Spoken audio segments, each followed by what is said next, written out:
Punch Out Boxing. Delight to be here with Sonny Mcelligott for the first time. First of all, congratulations. You are officially a professional boxer now. How's it feel? Oh, it feels brilliant. Honestly, I feel like I'm on top of the world right now. You know, the support out there was phenomenal, and yeah, I'm glad to just get back in there. Like any of us involved in this game, it's super addictive. So your first taste of the fight game, you're hooked, yeah? Yeah, 100%. Next year is going to be a very busy year, and I just can't wait to get back in there again. Absolutely. So yeah, just tell us a bit about your background in boxing. When did you start? How did you start? What did you do in the amateurs, if anything? Yeah, my dad was a professional boxer in his youth, and I started boxing at 12. We went through the amateurs. I had over 25 amateurs, fought in numerous tournaments like Haringey Cup, Hall Box Cup. You know, I was a bit unfortunate. I wasn't really a top amateur. I was sort of a 50-50 fighter. And one day I just like, yeah, I want to turn pro, and I want to be up there. You know, I want to do something. So for the past 2 years, we've been training, grinding, you know, sparring top boys, and just to finally execute it in today. Fabulous. How old are you? Do you mind me asking? Yeah, I'm 21 years old, and yeah. Nice and young, yeah. I mean, don't worry about the fact that you didn't win any of the major tournaments. Some of these guys, a lot of top coaches even say they stay too long in the amateurs. You want to get your fundamentals right. If you win tournaments, great, but the pro game's different. A lot of kids have told me the biggest difference they found, the physicality, smaller gloves, and even a journeyman in this game is tough as nails. Oh, definitely. That fellow that was in the ring, Paul Scaife, what a tough guy. You know, I hit him with some big shots, especially in the second and third, and he was still coming at me. And in them gloves as well, they're not heavy gloves, they're very light. And yeah, we got the job done, and that was the plan, and we executed it. I'll tell you what, I was impressed. There was no nerves, no feeling out. Those punches came in, whipping him in fast and hard. Those lovely chopping left hooks to the body. So, yeah, look, this kid's taking to it naturally. Yeah, you know, like I had a bit of nerves in the beginning in the change room.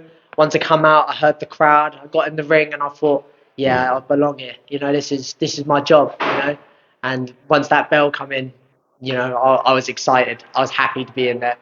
That's fab. And you going to be able to do this full time, or you got a day job? I'm a day job. I'm a labourer. I'm a bricky labourer, and I work for another company, Block and Mesh. So I'm a single dad, full time work, and training as well. But hopefully one day we can get this full time. Yeah, indeed. You guys are super. I don't know how you do it. The amount of pros I see, you got a hard day during, you know, your normal job, and then you got to go and do your training. But yeah, sponsors, get behind this lad. What area and gym are you based in? Yeah, I box for Box Cross UK. You know, a brilliant gym up in Wisbech, Cambridgeshire. You know, like there's likes of Stevie Lee there, Jordan Gill, Francis Lucio. They're brilliant to watch, honestly, and it's such an amazing gym, and I love being there. That's fabulous. And in fact, it could even help being from a smaller town because you don't have many sports heroes. I mean, if you're based in London, you just get lost amongst the mass of like everyone. Oh yeah, you know, London. There's some brilliant boxers out there, definitely. So the show going on tonight, Fabio Wardley versus Joseph Parker. Wow, you know, that's the level I want to be at, and that's the level I'm trying to grind for. Top man. And what do you think your best championship weight will be?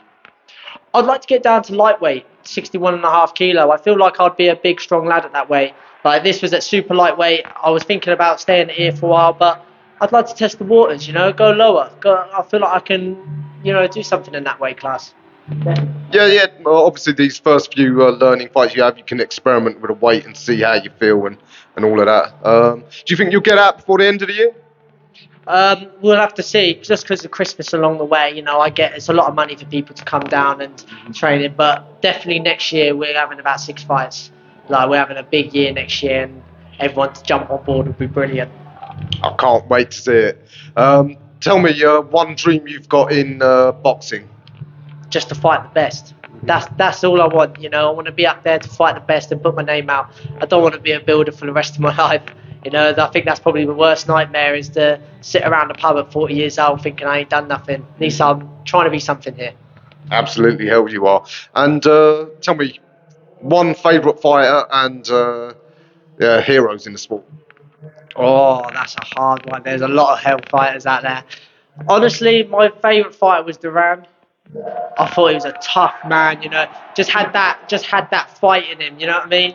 And yeah, I like George Foreman as well. I like watching the old school boxers, but I'd have to say currently George Visoli. Is it Visoli? I think he is mustard. He can hit hard, he can move. He's brilliant. Honestly, brilliant.